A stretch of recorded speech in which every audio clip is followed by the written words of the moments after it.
Shalom saudara, selamat siang. Sekarang kita mau siapkan hati kita untuk memuji dan meninggikan nama Tuhan. Kita mau bersyukur atas anugerahnya yang boleh kita alami setiap harinya. Mari kita bersatu dalam doa. Tuhan Yesus, kami datang di hadapan-Mu dengan hati yang penuh ucapan syukur ya Tuhan. Terlalu besar kasih-Mu, terlalu dalam pengorbanan-Mu untuk setiap kami.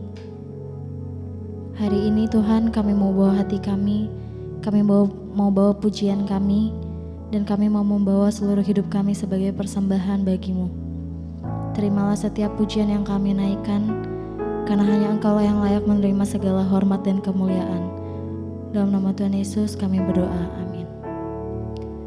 Mari bersama kita menyembah Dia dengan lagu segala pujian dan syukur hanya bagi-Mu Yesus.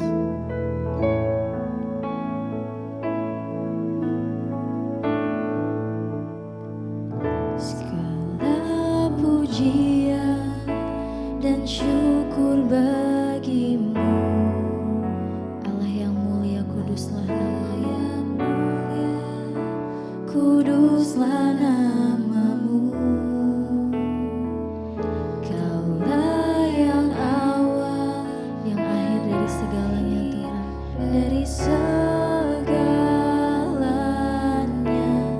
Yesus, Kaulah pujian bagiku, segala pujian dan syukur bagi-Mu, Allah yang mulia, kuduslah nama-Mu, kuduslah nama-Mu. Kaulah yang awal dan yang akhir dari Yesus, Kaulah pujian mari lebih lagi kita naikkan pujian ini. Segala pujian dan syukur hanya bagi-Mu Yesus. Engkau Allah yang mulia, kuduslah nama-Mu ya Tuhan.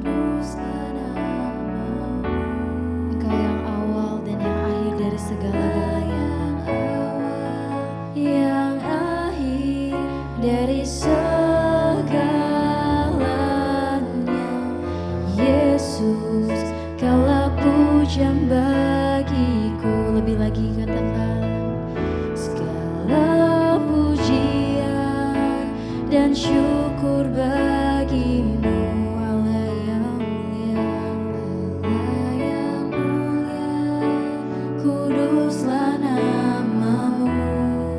Engkaulah yang awal dan yang akhir dari segalanya. Yesus, Kaulah pujian bagiku. Segala yang kita miliki, hidup kita, nafas kita, dan kekuatan kita, semuanya berasal dari Yesus. Dan siang hari ini kita mau menyerahkan semuanya kembali sebagai persembahan yang hidup dan kudus, yang juga berkenan kepadanya.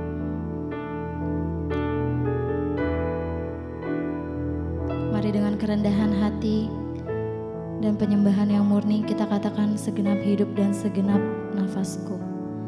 Segenap hidup, segenap nafasku, jadi persembahan di bawah kaki-Mu. Kebanggaan kami Tuhan, bahkan kejayaan kami. Kami tahu itu semua tidak ada artinya selain hanya untuk-Mu Bapa. Selain untuk-Mu. Segenap hidup, segenap nafasku, jadi persembahan di atas mezbah-Mu. Kekuatanku, bahkan pengharapan kami, kami mau serahkan semuanya hanya bagi-Mu. Ku serahkan. Mari lebih lagi kita nyanyikan pujian ini. Segenap hidup, segenap hidup, segenap nafasku jadi persembahan di bawah kakimu. Kebanggaanku, kejayaan kami, kejayaanku, tak ada artinya selain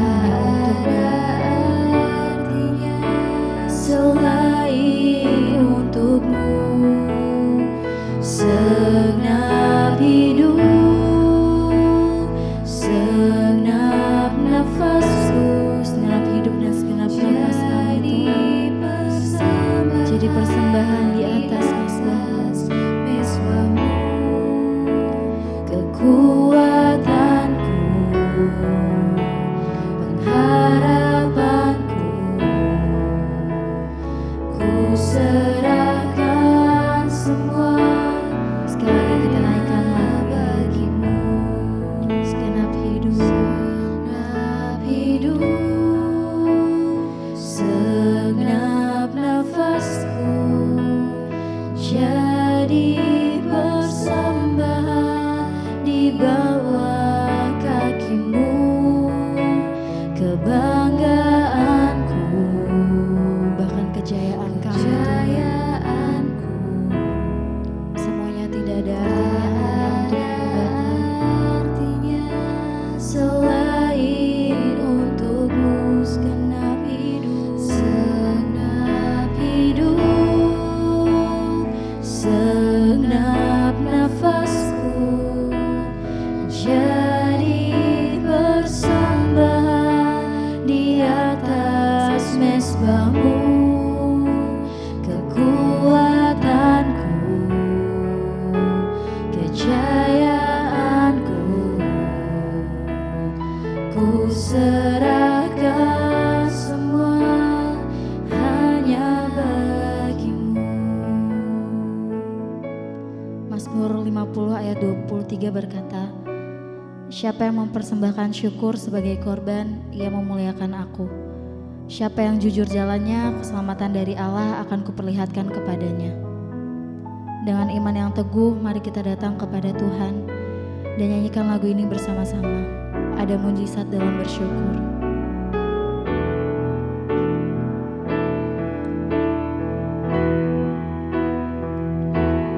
Ada mujizat dalam bersyukur.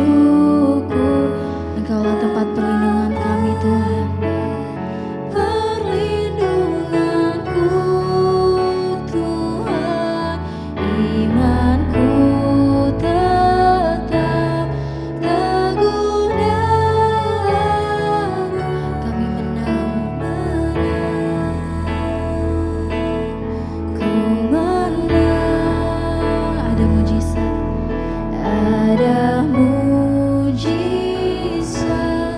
dalam bersyukur. Engkau tempat perlindunganku, Tuhan.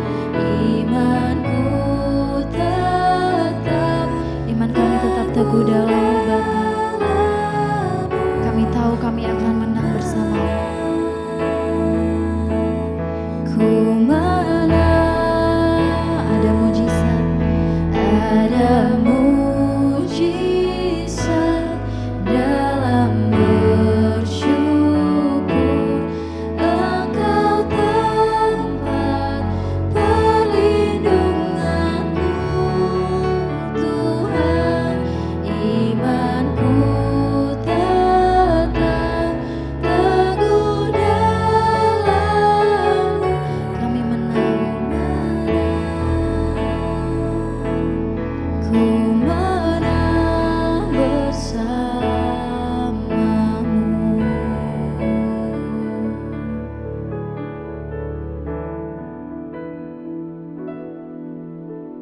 Sekali lagi kita tundukkan kepala, kita satukan hati, kita berdoa. Terima kasih Bapa, kami percaya semua yang terjadi di hidup kami adalah bagian dari proses Tuhan di hidup kami dan kami akan keluar sebagai pemenang Tuhan. Karena itu berbicara bagi kami malam ini, urapi hamba-Mu yang tidak ada apa-apanya, urapi setiap kami, firman Tuhan menjadi kekuatan bagi kami, bahkan firman-Mu Tuhan akan menjadi satu alat untuk kami boleh menang dan melihat bahwa bersama Tuhan tidak ada perkara yang mustahil. Di dalam nama Tuhan Yesus, dalam nama Yesus, yang percaya Tuhan di tengah kita memberkati kita, sama-sama katakan amin. Tepuk tangan buat Tuhan Yesus, saudara. Hari ini saya pengen kita sama-sama belajar firman Tuhan terambil dari Mazmur 56. Judul perikopnya di sana, kepercayaan kepada Allah dalam kesusahan. Setiap kita hari-hari ini sedang berada dalam peperangan rohani, amin saudara. Kita sedang berdiri di dalam peperangan rohani dan iblis itu pasti akan berusaha untuk membuat kita ini takut, khawatir, sehingga kita kehilangan iman. Dan ketika kita kehilangan iman, kita kehilangan pengharapan, maka kita akan jadi orang-orang yang kalah. Saya tadi malam ngajak pengerja mesbah doa saya untuk nonton bareng ya Gereja Setan. Saya bilang kita doa dulu, kita lihat.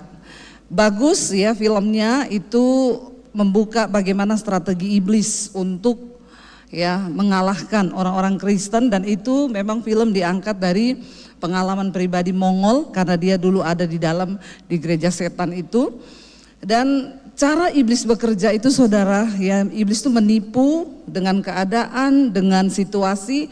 Iblis berusaha untuk membuat kita kehilangan kepercayaan kepada Allah, sehingga kita lemah dan akhirnya kita menjadi orang-orang yang kalah dalam hidup ini. Melihat keadaan zaman hari-hari ini, saudara buka TV beritanya pembunuhan.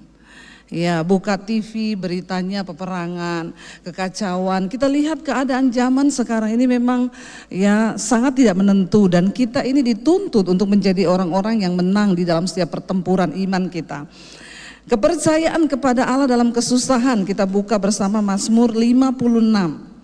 Untuk pemimpin biduan menurut lagu, merpati di pohon-pohon tarbantin yang jauh. Miktam dari Daud. Ketika apa? Orang Filistin menangkap dia di Gad. Saudara, kita tahu bersama ini adalah satu kisah dan nyanyian Miktam Daud ketika dia berada di Gad waktu dia sedang dalam pelarian. Waktu Daud itu mengalahkan Goliat, saudara, pada saat itu Saul begitu memuji Daud. Dia diangkat menjadi panglima perang di Israel. Tapi ketika akhirnya semua orang matanya tertuju kepada Daud, Saul menjadi iri hati. Lalu Saul berusaha untuk membunuh Daud, ya. Dan Daud lari, saudara. Saya pengen kita semua membayangkan kalau seseorang itu dikejar, yang kejar dia itu raja loh. Musuhnya dia ini raja. Saudara bisa bayangkan kalau ya kita ini menjadi musuhnya seorang kepala negara, lalu semua tentara itu dikerahkan untuk cari. Kira-kira coba saya pengen saudara membayangkan, ya kalau presiden tiba-tiba ngomong cari, ya nama kita disebut, cari Debbie Basir, kemanapun dia pergi cari sampai ketemu. Kira-kira saudara kalau kita disuruh cari presiden di bangsa ini, semua tentara polisi dikerahkan, saudara kencing di celana enggak? Halo, orang Solo takut enggak? Enggak ya? Hebat sekali orang Solo ini ya, luar biasa, enggak takut ya. Menurut saudara, saudara takut enggak? Ya, ora wedi to. Nah ini mulai keluar nih bahasa Jawa ya. Takut kita ya saudara, yang suruh cari ini presiden. Kita nggak punya kesempatan untuk lari, mau lari kemana? Ini semua dikerahkan saudara dan dikasih hadiah. Siapa yang menemukan dapat hadiah. Yang suruh cari kepala negara, raja saudara. Daud bingung dia mau lari kemana dalam ketakutan yang begitu luar biasa. Saya percaya ketakutan yang dialami kita saat ini, saudara sedang ada masalah. Berapa banyak yang lagi ada masalah angkat tangan? Yang lagi ada masalah angkat tangan? Yang tidak ada masalah angkat tangan? Yang bingung angkat kaki? Ini kayaknya semuanya bingung ya. Saudara ya, semua masalah yang kita hadapi hari ini tidak ada yang lebih berat saat itu dibandingkan dengan apa yang Daud alami saat itu. Saudara setuju nggak sama saya? Yang nggak setuju pulang saja. Setuju ya? Kenapa? Memang iya kan, dia disuruh cari raja loh. Raja nih yang suruh cari. Saudara, saya yakin dan percaya tidak ada satupun di antara kita hari ini yang sedang punya masalah yang kita memiliki ketakutan seperti Daud hari itu. Setuju? Dia disuruh cari oleh kepala negara, mau dibunuh. Ya, yang besok jatuh tempo siapa?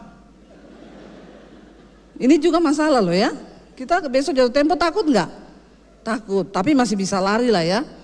Masih bisa alasan. Tapi Daud nggak ada ampun. Kalau ditemukan pasti dibunuh. Saul memerintahkan seluruh pasukan cari Daud, di mana dia pergi. Lalu Daud itu dalam ketakutannya, dia berpikir gini, kalau saya lari daerahnya masih di Israel, mereka akan menemukan saya. Cara yang paling bagus adalah saya akan melarikan diri di daerah musuhnya Israel, yaitu di negeri orang Filistin. Itu negeri asalnya Goliat. Menurut saudara kira-kira ini beresiko juga enggak? Ya, sangat kan? Sangat beresiko. Dia lari ke negeri musuhnya, negaranya, dan dia pernah membunuh pahlawannya orang Filistin, yaitu Goliat. Enggak mudah saudara. Saya tuh kalau baca Alkitab, saya mencoba membayangkan. Makanya kalau baca Alkitab jangan dilewati itu. Lalu pergilah Daud ke negeri orang Filistin. Ya, kita nggak dapat apa-apa. Tapi saya mencoba membayangkan loh. Kalau saya menjadi Daud hari itu, karena dia sudah tidak punya pilihan kemana dia akan melarikan diri, pasti ketemu sama Raja Saul dan pasukannya.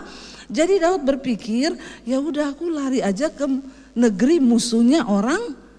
Padahal Daud orang terlalu beresiko. Karena di sana juga dia bisa mati. Dan benar saudara, akhirnya Daud memilih untuk lari ke negeri orang Filistin. Apapun resikonya, di sana saya masih bisa menyamar, siapa tahu nggak ketahuan, ya siapa tahu luput, ya udahlah nyawaku ada di tangan Tuhan.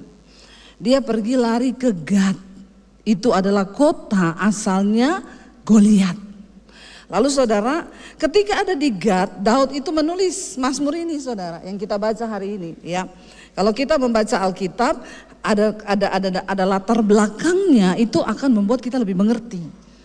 Lalu dikatakan begini, ayat yang kedua, Daud berkata gini, kasihanilah aku ya Allah. Sebab apa?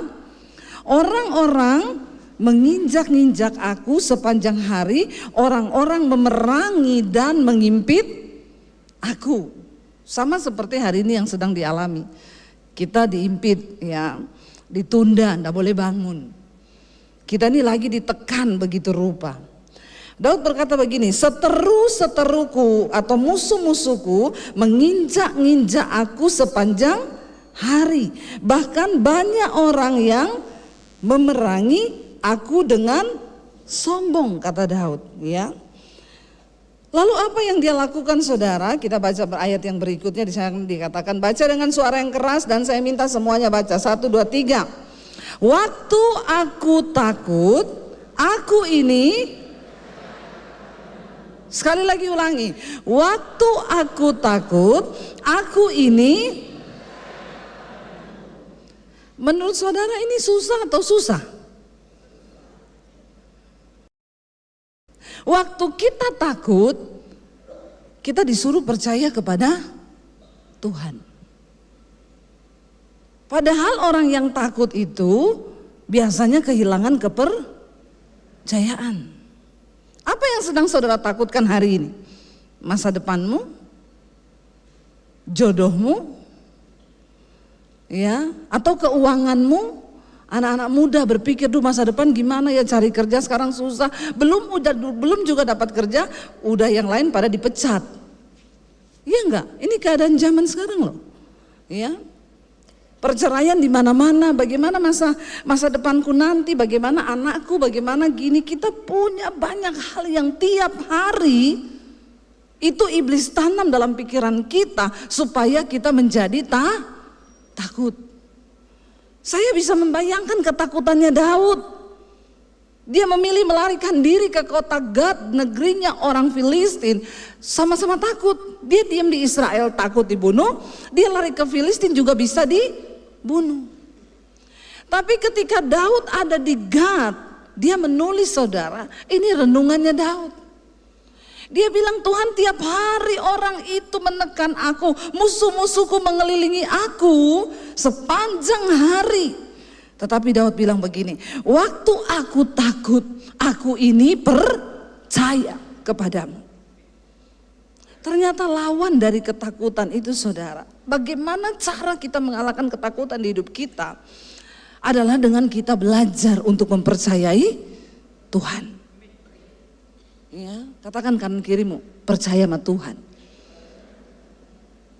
Tapi ternyata mempercayai Tuhan itu tidak semudah dengan kita ngomong. Percaya sama Tuhan, tidak gampang. Kepercayaan kepada Tuhan itu, rasa percaya itu harus dibangun. Nggak bisa datang sendirinya. Daud adalah seorang yang sangat membuktikan iman percayanya kepada Tuhan. Kenapa saudara? Daud itu dia terlahir dari sebuah keluarga yang dia itu disia-siakan dari kecil. Dia nggak mengalami kasih papanya karena semua kakak-kakaknya itu disekolahkan prajurit. Tapi Daud disuruh menggembalakan kambing domba. Bahkan ketika saudara Tuhan berfirman ya kepada Samuel, kamu pergi ke rumah Isai di Bethlehem, ada anaknya yang akan aku rapi menjadi raja. Isai bilang sama anak-anaknya gini, besok kamu semua pakai baju bagus, kita mau ketemu nabi besar. Dia bilang sama papa, ada salah satu dari kalian yang akan diurapi menjadi raja Israel. Itu berita penting gak saudara? Dan Isai kan belum tahu anak yang mana kan yang mau diurapi kan? Lalu kakaknya sudah disuruh kamu pakai baju ini besok kamu. Lalu Daud tanya gini, Pak aku baju apa? Kecuali kau. Kau enggak usah ikut. Kenapa? Kau enggak ada tampang raja. Kau bukan prajurit, kau enggak pernah sekolah prajurit. Jadi besok kakak-kakakmu akan pergi. Kau pergi menggembalakan kambing domba di padang gurun. Saudara, Daud punya alasan enggak untuk kecewa? Punya, apalagi kalau Daud Gen Z zaman now. Ya, Gen Z zaman now yang mentalnya itu strawberry. Ya, cuma diselentik sedikit udah terlukanya dalam. Ya. Aku nih nggak bahagia. Di Jakarta itu banyak anak muda saudara, anak SMA curhat. Anaknya temen-temennya anak saya. Gua mau curhat dong. Anak saya bilang, kenapa lu? Kemarin gua ke psikiater tahu nggak? Terus kata dokter gua ini udah kena mental. Sudah stadium akhir. Anak-anak muda itu yang baru umur 20, belum nikah, belum pikir bayar listrik, belum pikir beli bensin sendiri, belum, mereka masih ada orang tua. Ya, anak saya bilang gini, ya lu kalau kayak gitu doa dong cari Tuhan. Dia jawab apa? Kayaknya Tuhan juga nggak sanggup deh. Saya bilang sama anak saya, kalau dia bilang gitu bilang aja, ya udah lu cari setan deh. Bingung saudara ya? Iya banyak saudara. Apalagi kalau mereka ngalami kayak Daud. Daud itu nggak disayang sama orang tuanya. Kakaknya disekolahin prajurit, Daud tidak. Waktu Samuel kasih tahu akan ada anakmu yang diurapi menjadi raja, semua disuruh mandi, pakai baju bagus, mau ketemu Samuel kecuali Daud. Kamu nggak usah, kamu ke padang gurun, gembalakan tuh kambing domba, nggak usah ikut-ikut, lu nggak masuk hitungan. Saudara digituin keluarga, kepahitan enggak? Keloro-loro. Orang ngerti aku ki karo keluargaku kademben no radianggap mbok ben ya sing penting dianggap amin. Daud itu punya alasan untuk kepahitan sama keluarganya, sangat punya. Tapi dia keluar hari itu, Alkitab tidak mencatat gini, lalu pergilah Daud ke padang gurun dengan membawa kambing domba sambil menangis. Enggak, Alkitab enggak ngomong gitu. Daud pergi menggembalakan kambing domba, dia bermain kecapi, dia nyembah Tuhan, dia nyanyi, lebih baik 1 hari di pelataranmu daripada 1000 hari di matahari. Ya toh, Daud nyanyi, Daud memuji Tuhan. Dari hal-hal yang pahit, Daud mencoba menggunakan kesempatan kesendiriannya itu untuk membangun hubungannya dengan Tuhan. Seringkali Tuhan izinkan hal-hal yang berat, kita tertekan, kita disakiti, supaya kita punya waktu-waktu sendiri untuk bisa berjumpa secara pribadi dengan Tuhan. Tuhan tuh suka menemui orang yang sedang dalam tekanan, yang sedang dalam penderitaan. Apalagi ketika kau gak usah curhat sama orang lain, curhat sama Tuhan saja, datang sama Tuhan. Di padang gurun itulah ketika Daud menggembalakan kambing domba, disitulah dia mulai punya pengalaman demi pengalaman pribadi bersama dengan Tuhan. Makanya Daud bisa menulis di Mazmur, dari aku muda sampai aku menjadi tua, tidak pernah aku melihat orang benar itu ditinggalkan. Itu perkataan yang Daud tulis sebab dia percaya Tuhan pembela orang-orang yang takut akan dia. Kenapa dia bisa kasih statement begitu? Karena dia ngalami Tuhan. Orang Kristen, ayo ngalami Tuhan. Jangan benci dengan pergumulan. Jangan benci ketika kau disakiti, kau difitnah. Gunakan kesempatan itu.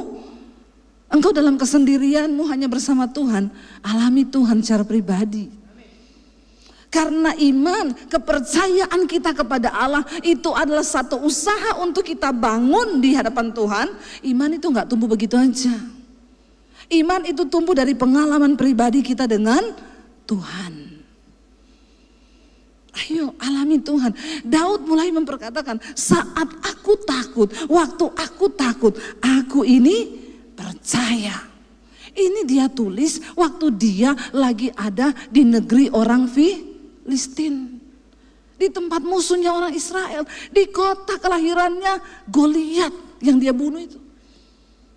Dalam keadaan tertekan, takut, tidak berdaya, dia bilang, waktu aku takut, aku ini percaya kepada Tuhan. Mari kita memperkatakan itu. Waktu kita berjalan dalam visi Tuhan, dalam kebenaran, bukan berarti nggak akan ada masalah, saudara. Ya, kenapa? Seringkali Tuhan izinkan kita yang berjalan dalam kehendak Tuhan akan mengalami masalah, tekanan, hambatan, persoalan, supaya kita punya pengalaman pribadi dengan Tuhan. Dan itu akan menjadi sebuah kesaksian. Kita percaya penundaan pembangunan ini akan menjadi sebuah kesaksian yang besar, supaya nama Tuhan dipuji dan dipermuliakan. Dan lewat ini orang semua bilang begini, ini apa sih bangunannya? Ini bangunan apa sih? Oh ada tuh. Iya enggak? Orang di Jakarta tahu, semua tahu. Ini apa sih kok viral banget? Saya kemarin lihat di Permadi itu. Enggak apa-apa. Bilang yes Tuhan, terima kasih. Karena kami percaya di balik salib ada kemuliaan Tuhan, saudara, yang akan dinyatakan. Saya beberapa waktu yang lalu, ya saya tuh rasa-rasa sakit pinggang, saudara. Akhirnya, sebenarnya sudah lama sakit pinggang itu di sebelah kiri. Saya pikir karena saya sering khotbah. Jadi kalau lagi capek banget dia sakit sekali. Saya bilang sama suami ini otot. Jadi saya kadang cuma suruh suami saya pijit-pijit aja. Tapi makin kesini makin sakit, makin sakit, makin sakit. Lama-lama, ini udah nggak benar nih. Saya bilang sama suami saya ini ada sakit loh dalam badan saya ini. Ya tapi nggak usah periksa dokter lah. Takut kalau periksa nanti dibilang inilah operasi lah, inilah itulah ya. Lalu satu kali kami ke Solo, ya lalu ada teman yang selalu ngajak kita periksa di klinik. Biasa cuma cek darah, kolesterol apa. Karena kan kolesterol itu adanya cuma di lab kan. Di rumah makan babi tidak ada kolesterol. Adanya di lab. Jadi kita kalau mau periksa kolesterol harus ke lab. Kalau lagi makan tidak usah bicarakan kolesterol. Karena di situ tidak ada kolesterol, adanya di lab. Lalu saudara, kita cuma periksa, lalu teman saya itu bilang gini, Bu, kenapa ibu nggak USG sekalian? Kan katanya ibu sering sakit pinggang. Iya boleh deh. Waktu di USG dokternya bilang, Bu, ini ginjalnya ibu yang sebelah kiri ini memang ukurannya kecil atau ini mengecil. Ini ginjalnya ibu sebelah kiri mengecil 3 cm loh. Dan sepertinya ini ada yang menyumbat di bawah karena saluran kemihnya ini membengkak 3 kali lipat besarnya. Kayaknya cairan di bawah sini nggak bisa keluar, Bu, karena ada yang menyumbat dan ini ginjal ibu kiri sudah mengecil 3 cm. Saudara, kalau saudara dengar begitu, sukacita? Orang gila kali kalau sukacita ya. Saya pikir biar pendeta juga manusia toh, punya rasa, punya hati. Jangan samakan dengan pisau belati. Ya, saya juga manusia. Waktu dengar begitu langsung ciut nyali saya gini, aduh ginjal mengecil 3 cm. Terus dia bilang, tapi nih saya nggak bisa lihat apa yang menyumbat. Jadi ibu kalau pulang ke Jakarta sebaiknya langsung cari rumah sakit yang lengkap alatnya. Ini di CT scan, Bu, biar tahu apa yang menyumbat. Oh makanya ibu demam, ini penyebabnya infeksi di sini. Lalu selesai itu suami saya itu mencoba menghibur saya. Nggak usah dipikir say. Suami saya itu luar biasa saudara. Mungkin wong Solo memang ngono ya. Kalau saya itu ada pergumulan malam mau tidur gitu dia bilang gini, selehno pikiranmu, seleh kese. Aku bilang sama dia, yo aku yo gelem nyeleh ke pikiran kini ngendi? Hah? Neng kulkas, apa neng lemari, apa neng rak sepatu? Nek iso diseleh ke sing adoh sisan, ben ra usah dijiku meneh toh. Ngono maksudmu? Saya tanya sama suami saya begitu. Saya bilang lah, ya kamu ini ada perasaan enggak sih? Aku yuk enggak pengen mikir, tapi yuk aku mikir. Ya, jadi saya bingung kalau disuruh nyeleh ke pikiran. Ya, piye caranya nyeleh ke pikiran? Ada orang Solo yang tahu? Saya sih enggak tahu ya, tapi ya mungkin ini bahasanya orang Solo. Selehno pikiranmu, turu. Saya bilang saya enggak bisa menyelehkan pikiran ini kemana, enggak tahu. Enggak usah lihat itu, dia cuma bawa kipas angin. Jangan gagal fokus, lihat tetap selesai aja ya. Terima kasih ya Pak, upahmu besar di sorga. Dan di bumi juga. Ya itu lumayan saudara. Lalu suami saya yang menghibur saya gini, yowes ayo kita makan ke restoran kesukaanmu di Solo yuk. Di Adem Ayem. Dia pikir kalau dia ajak saya ke Adem Ayem, maka perasaan saya juga. Saya makan di Adem Ayem, tapi perasaan saya tidak. Ini jantung saya masih berdenyut, mikirin ginjal saya menciut. Saya pergi cuci tangan ke belakang, ada ibu-ibu datang. Bu Debbie Basir ya? Iya Bu. Aduh ibu, aduh luar biasa. Bu, ngopo? Khotbah-khotbah ibu luar biasa Bu, menguatkan saya. Terus saya itu pernah mengalami pergumulan berat banget. Saya itu dengar khotbah ibu sehari bisa 5-6 kali. Saya putar terus, ibu tahu waktu saya putar khotbah ibu, saya itu seperti orang hilang ingatan. Iki mirip bojoku, sing nyeleh ke pikiran tadi kilo. Ini jawaban Tuhan iki. Saya bilang apa Bu? Saya dengar khotbah ibu itu, saya ini kayak orang hilang ingatan. Maksudnya Bu, saya lupa semua masalah saya. Saya enggak mikir, sampai akhirnya Tuhan jawab. Dalam hati saya, aku yuk pengen hilang ingatan. Bicara nih. Saya bilang, oh luar biasa ya Bu. Ya iya Bu, aduh saya tuh ketemu Ibu kayak mimpi loh. Akhirnya dia pergi duduk, saya duduk di meja makan, saya bilang sama suami saya itu loh Ibu itu tadi, ngopo. Dia ada masalah berat dengerin khotbah saya, terus dia hilang ingatan. Saya bilang sama suami saya, Tuhan ini piye ya? Tuhan ini ngajak aku bercanda po piye kok itu Ibu ngomong begitu loh. Aku ini lagi berat pikiranku, bebanku ini berat, mikirin ginjalku ini menyusut. Ya udah ndak usah dipikir. Ya sekali lagi saya disuruh tidak usah berpikir. Akhirnya kita pulang ke Jakarta. Sampai ke Jakarta saya langsung ke rumah sakit, periksa. Sama hasilnya, Bu ini sama Bu, memang ada yang menyumbat tapi di USG nggak bisa kelihatan. Ini kayaknya batu ginjal deh, tapi kayaknya ukurannya sudah besar ini. Jadi Ibu harus CT scan aja. Di sana ruang antrian CT scan. Saya ini gini, Tuhan, aku ini enggak pernah loh masuk rumah sakit.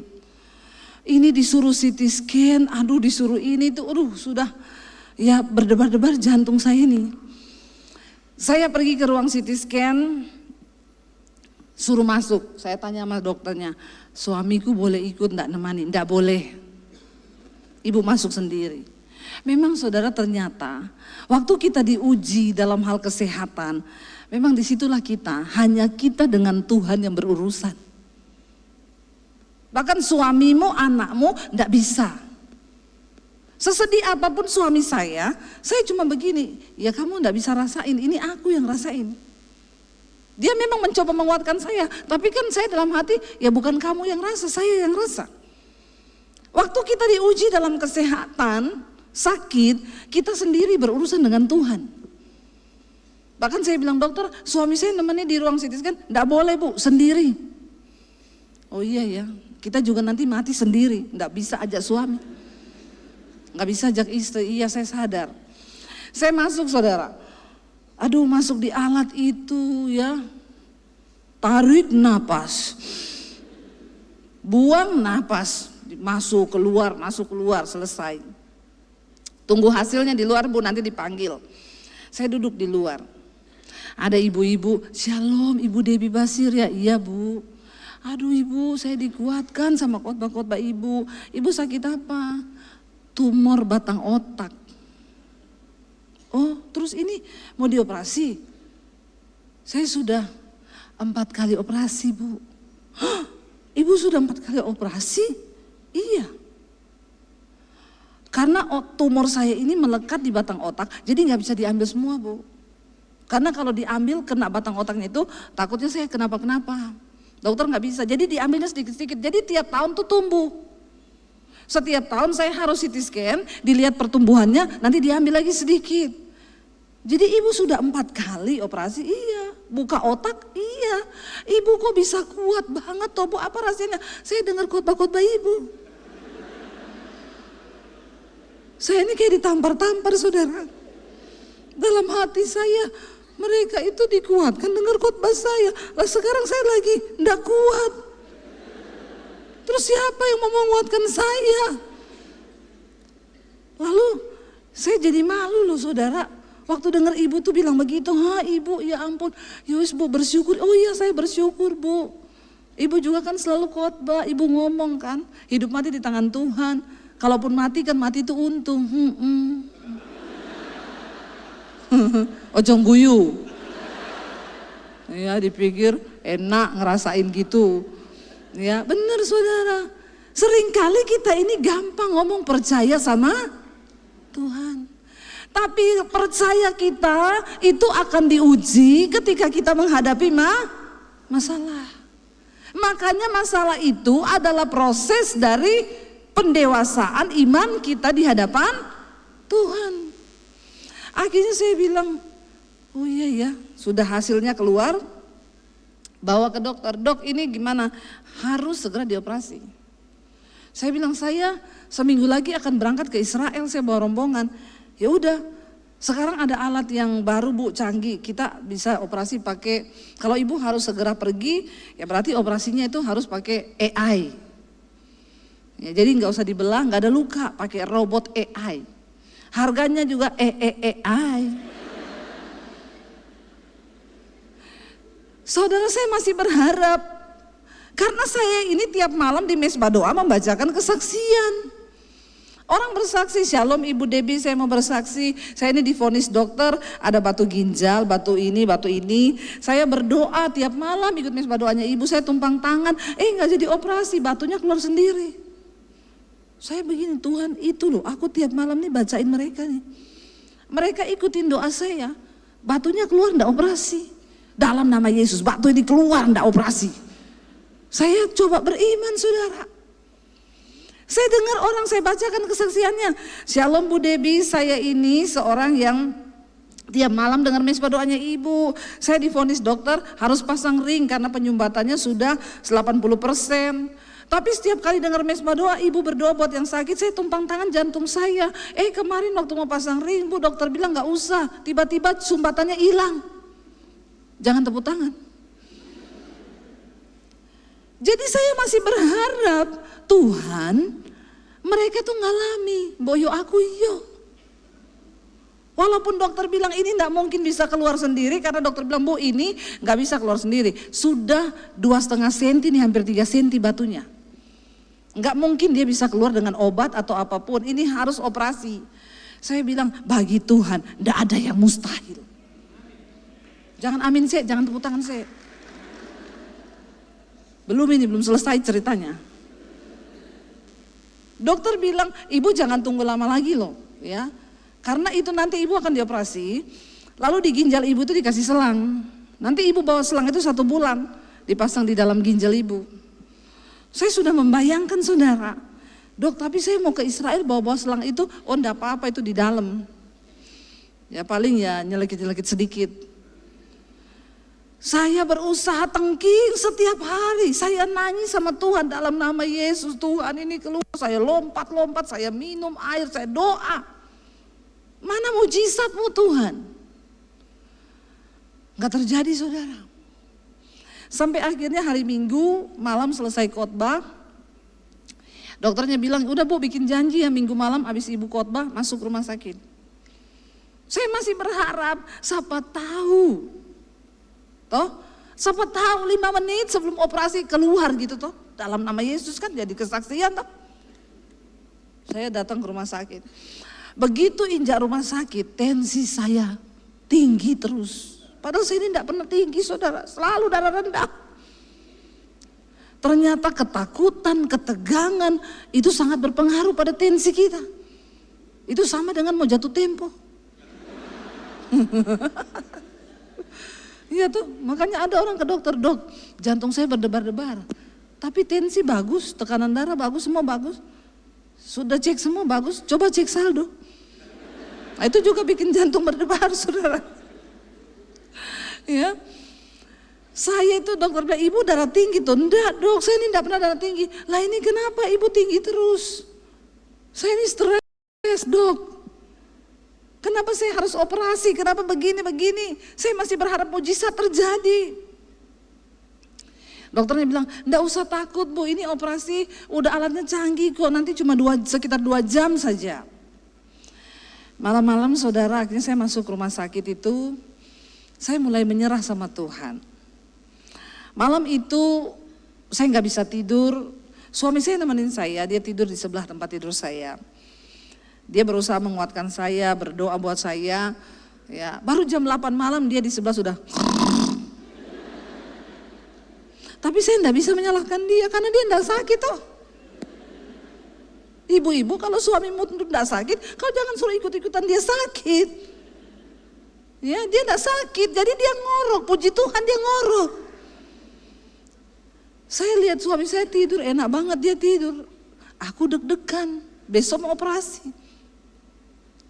Saya sering dengar jemaat mesbah doa bilang, Bu, waktu saya itu mau dioperasi di rumah sakit, saya putar mesbah doanya Ibu, saya ikut nyanyi penyembahan, saya mencucurkan air mata, saya dikuatkan.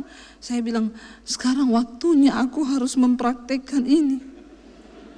Jadi saya putar mesbah doa saya yang lama-lama.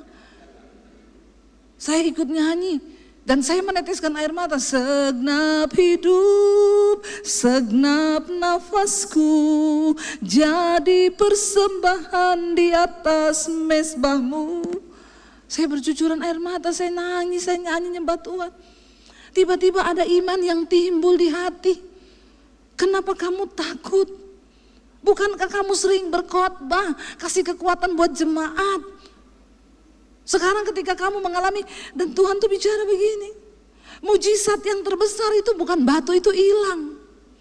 Justru mujizat terbesar kalau kamu berani melewati meja operasi dan engkau tetap percaya bahwa aku Tuhan ada di sana. Ketika kamu melewati lembah-lembah kekelaman itu, aku Tuhan besertamu.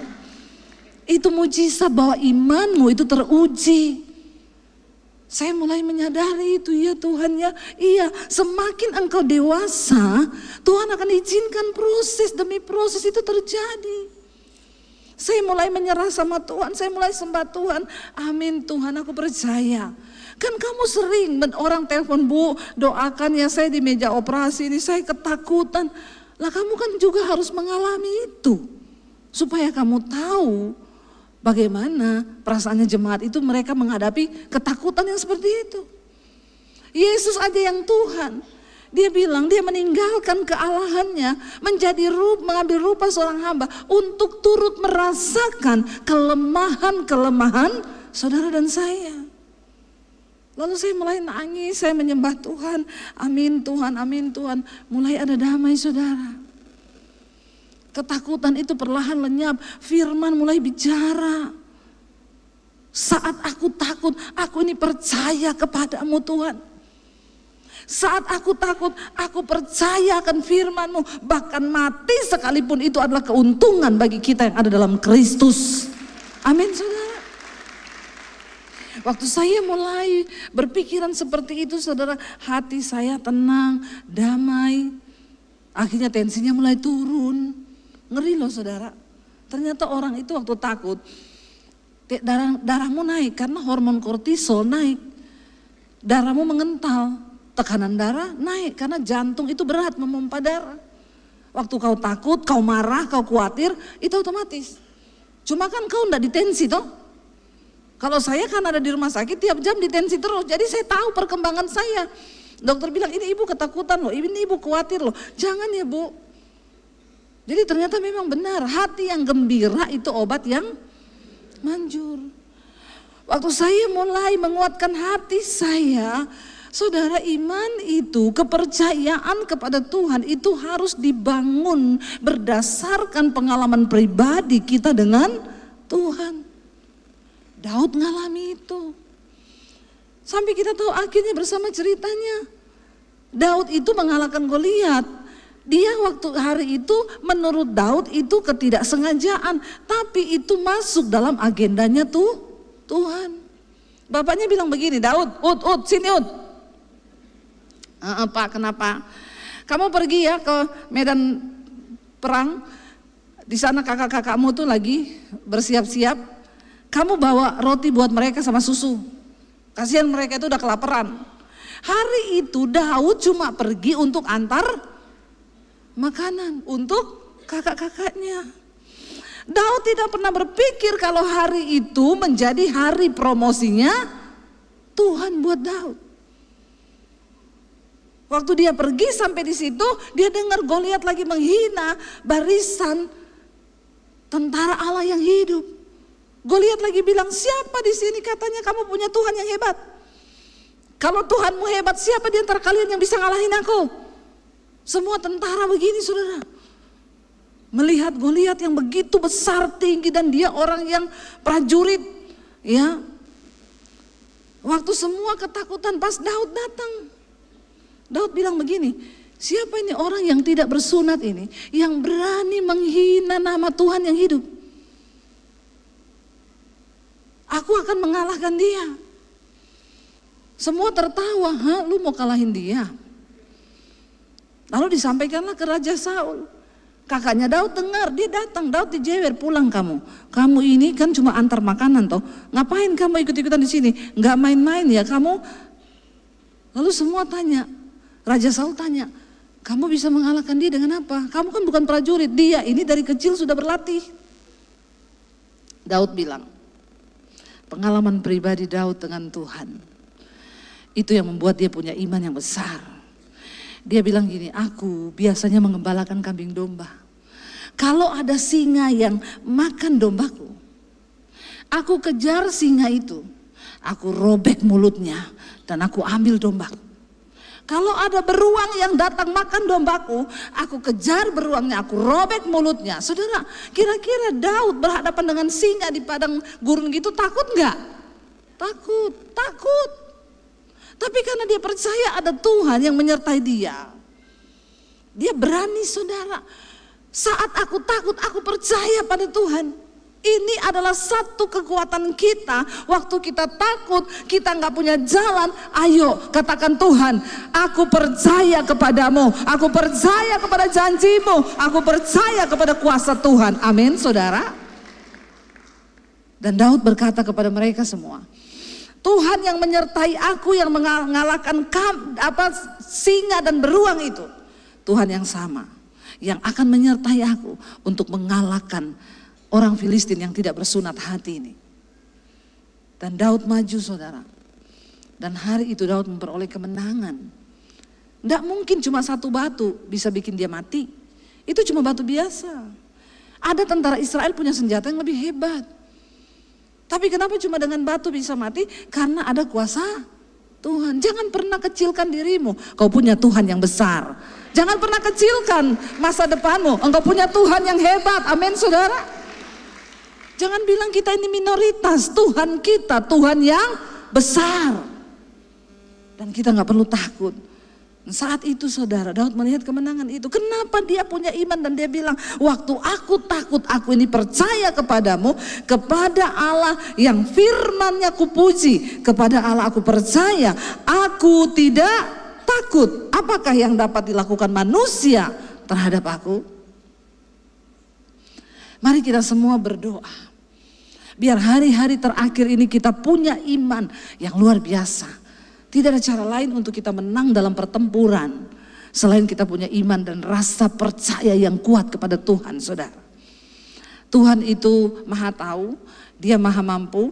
Dulu ketika kami menghadapi pandemi di Jakarta, saya dan suami, saya juga nggak tahu ya kita mau hidup bagaimana. Pandemi ini berapa lama? Waktu pandemi datang, saya baru bilang sama suami saya begini, ternyata kita ini terlalu percaya sama Tuhan ya. Saya baru tahu waktu pandemi, kenapa, saudara? Karena kami ini ternyata tidak ada gaji bulanan. Kami melayani Tuhan. Ya, waktu itu belum ada YouTube. Jadi ya kalau ada pelayanan ya ada uang, kalau enggak ya enggak. Kita nggak digaji dari gereja, nggak dikasih apa-apa. Jadi ketika pandemi datang, ya kita nggak tahu mau hidup bagaimana. Saya bilang sama suami, kita ini terlalu percaya loh sama Tuhan sampai nggak ada gaji loh kita. Saudara, sampai kita dari dulu memang nggak bisa utang, mau ambil rumah atau mobil tuh nggak bisa kredit. Ditanya, ibu mau kredit? Iya, ibu ada gaji? Ada. Gajinya berapa? Nggak tentu. Terus ada slipnya enggak? Enggak ada, Mas. Loh, ibu ini yang gaji siapa? Tuhan. Lah terus slipnya? Slipnya dengan iman. Masnya bilang, maaf ya Bu, bank enggak terima slip dengan iman. Ya, karena kebetulan bos kami belum beriman. Jadi enggak bisa pakai slip dengan iman. Jadi dari dulu kita nih nggak bisa nyicil apa-apa, saudara, karena memang nggak ada slip gaji. Saya baru tahu waktu pandemi, baru terasa kita hidup bagaimana ya. Dengan anak 3, nggak ada investasi apa-apa, nggak punya emas batangan. Ya, saya punya emas 80 kilo tuh, Mas Daniel. Investasinya makin turun. Beratnya makin nambah, makin turun investasi harganya. Dan memang tidak dijual itu, koleksi pribadi. Jadi waktu itu bingung mau hidup bagaimana. Tapi kita belajar, yaitu saat aku takut, aku ini percaya sama Tuhan. Tuhan, aku percaya, pokoknya ya wis, kita pernah melewati yang lebih buruk dari ini dan Tuhan menyertai. Tiba-tiba di tengah pandemi saya pengen melukis saudara. Beberapa udah dengar kesaksian saya kan. Saya pengen melukis, waktu itu saya ajak suami saya, waktu lockdown buka, aku pengen beli kanvas, mau ngapain? Kan kita nggak ngapa-ngapain, saya pengen melukis. Dia ngomong, ene wahai lu, ki duitnya orang aneh lo, kau ki metuku-tuku ngono meneh. Saya bilang, ya kalau kamu sayang istri, ayo toh. Ya udah kita pergi ke Gramedia yang dekat rumah. Sampai di sana saya tanya, Mbak, ada kanvas enggak? Yang ukuran berapa, Bu? Yang paling besar. Dia jawil saya, nek baru belajar sing cili wae. Sing ukuran 20 kali 10. Saya bilang, itu mah lihatnya diintip. Cilik banget. Saya bilang, ya beli yang gede sekalian supaya kalau bagus bisa ditaruh di rumah. Itu pikiran saya. Tidak ada maksud apa-apa, enggak kepikiran apa-apa. Akhirnya dia nurut aja karena dia sayang lah sama istrinya. Saya ingat waktu itu saudara bayar hampir 3 juta. Marah-marah dia sambil bayar. Pulang ngomong, wes ora berhikmat. Ya, duitnya seraineng, dinggo tuku kanvas, karepmu loh. Saya bilang ya udah ndak usah disesali. Saya melukis malam itu 2 jam. Suami saya ngedit video selesai dia bilang, ini lukisannya siapa saya? Saya bilang, ada siapa di sini? Dia bilang, ra mungkin loh iki lukisanmu. Lu ra mungkin loh. Ada siapa di sini? Nggak ada siapa-siapa tuh, cuma aku tuh, ya ini lukisanku lah. Masa iya aku yang lukis ngene? Ya iyalah. Ya udahlah, saya udah nggak mau denger, dia nggak percaya juga. Saya foto, saya upload di Instagram, puji Tuhan lukisan pertama saya jadi. Tiba-tiba ada ibu-ibu inbox, Bu lukisannya dijual enggak? Saya bilang, aduh saya enggak bermaksud jual ya, tapi ini lukisan pertama saya. Tapi kalau ibu jual saya beli loh Bu.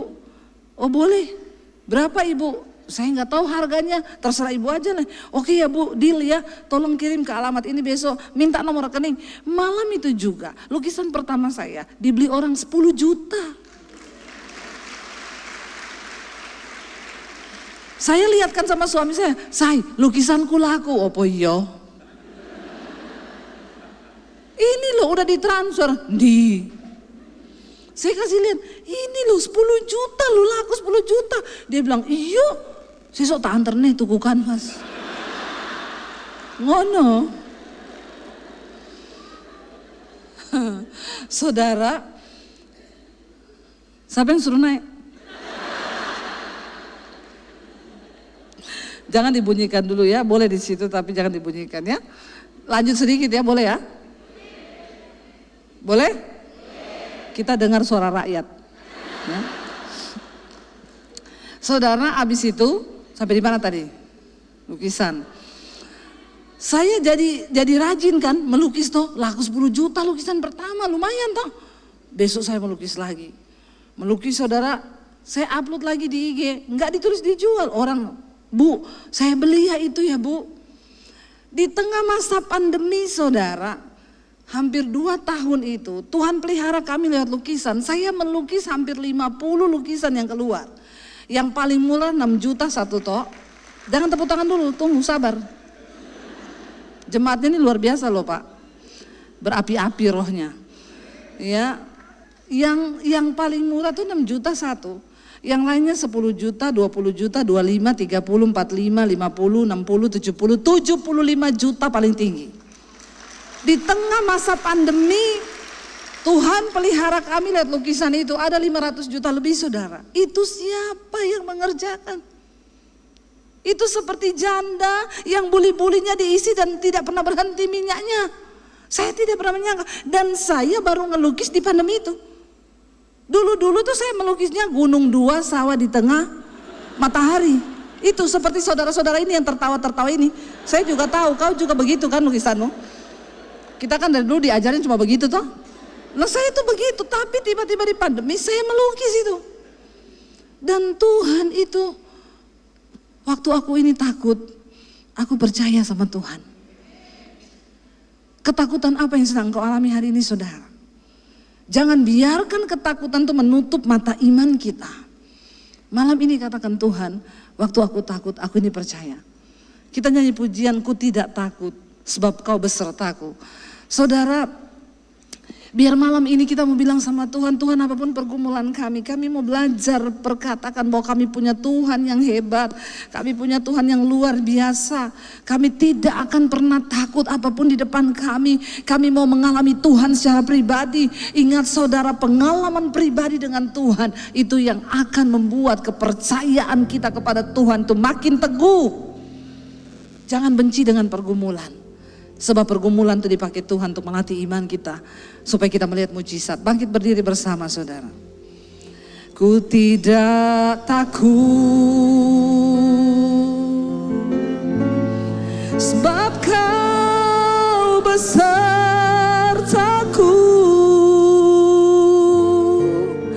Ku tidak bimbang. Sebab engkau Allahku. Kami percaya Tuhan, Engkau meneguhkan. Engkau meneguhkanku. Bahkan menolongku.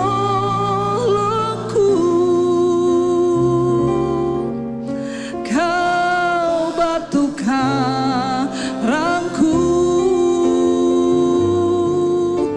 Yesus Tuhan. Sekali lagi katakan, ku tidak takut dengan iman. Ku tidak takut. Kami percaya Engkau beserta kami Tuhan. Sebab Kau besertaku.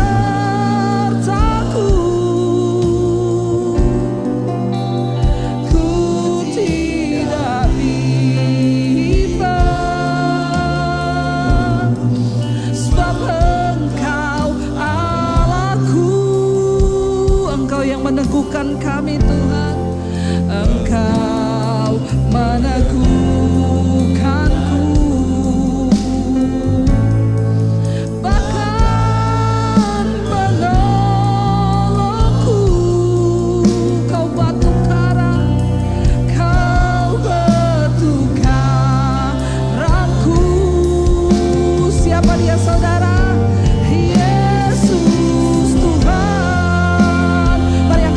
Pada Tuhan katakan, Yesus memegangku dengan tangan kananmu. Yesus memberiku apa saudara?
Dalam hadirat Tuhan saudara.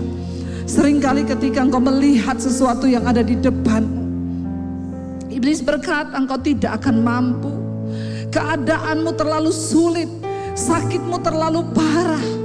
Hari ini belajar katakan, Tuhan, waktu aku ini takut, aku percaya kepada Tuhan. Amin. Biarlah iman kami terus bertumbuh di dalam Engkau, Tuhan.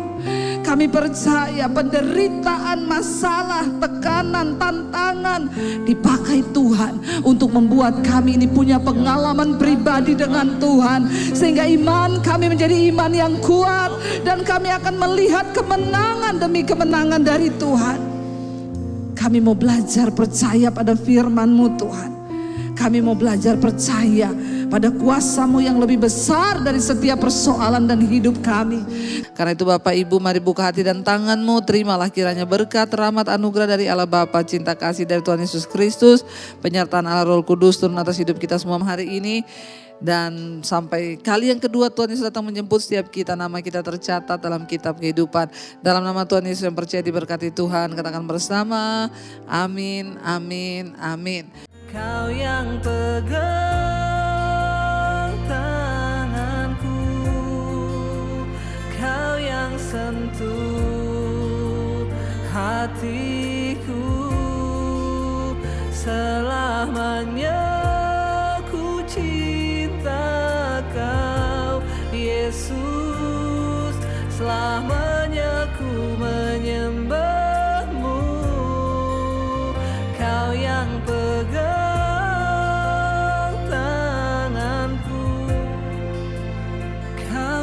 sentuh hatiku,